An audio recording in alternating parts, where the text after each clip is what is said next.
Welcome to funny kitchen. நான் உங்கள் தக்ஷிதா. இன்றைக்கி நம்ம என்ன செய்ய போகிறோம்னு பார்த்தீங்கன்னா கொய்யாக்காய் சட்னி தான் செய்ய போகிறோம். டிஃப்ரெண்ட்டாக ஃப்ரூட்டில் செய்ய போகிறோம். வாங்க வீடியோக்குள்ளே போகலாம். உளுந்தப்பருப்பு, கடலைப்பருப்பு, அப்புறம் வரமிளகா, பூண்டு, கொய்யாப்பழம், வெங்காயம், தக்காளி. இப்போ நம்ம செய்ய ஆரம்பிக்கலாம் வாங்க. ஃபஸ்ட்டு இந்த மிளகா, கடலைப்பருப்பு, துவரம்பருப்பு எல்லாத்தையும் போட்டுடணும். கொய்யாப்பழ சட்னி யாராவது சாப்பிட்ருக்கீங்களா? It's a new dish aunty. நாங்கள் இன்னைக்கு தான் new dish. Yes, first time செய்யலாம்.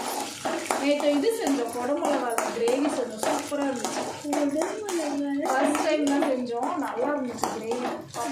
காலையில் முக்கியம் தோசைக்கு சூப்பராக இருந்துச்சு. காலையில் அவங்க சொன்ன மாதிரி வீடியோ போட்டிங்கண்ணா. நல்லா இருக்கு சட்னி. ஆமாம், கிரேவி அப்படியே இருக்கட்டும். இது நல்லா வதங்கட்டும், கலர் வந்து சேஞ்ச் ஆகும். இப்போ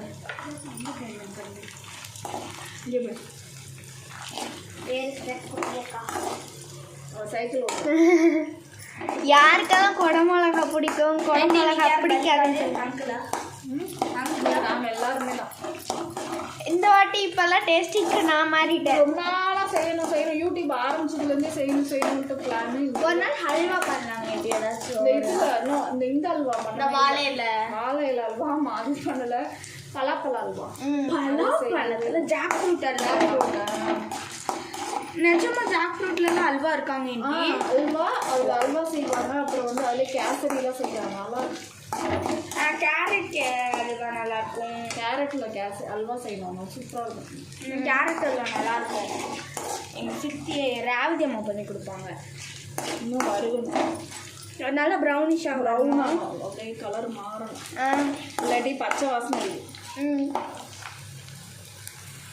இப்போ ப்ரௌன் கலராக மாறி. இப்போ வந்து வெங்காயம், தக்காளி எல்லாத்தையும் போட்டுக்கலாம். அப்போ கோவா கடைசியாக போடணும். ஆமாம், இல்லை அதுவும் ஒன்றா சேர்த்தே வதக்கலாம். இன்னும் நல்லா ப்ரௌனிஷாக. ஆமாம்,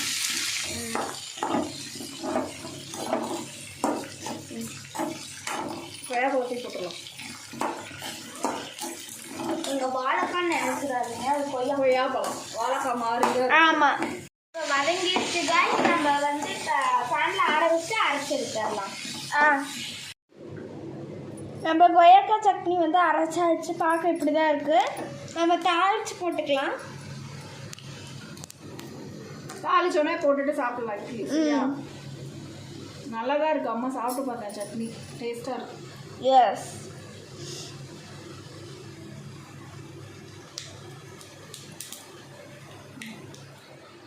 போடுமா?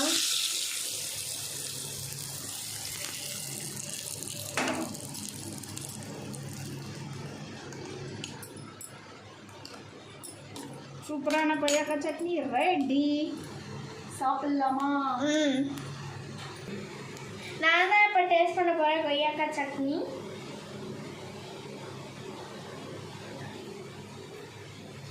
சூப்பராக இருக்குது கைஸ். நீங்களும் ட்ரை பண்ணி பாருங்கள்.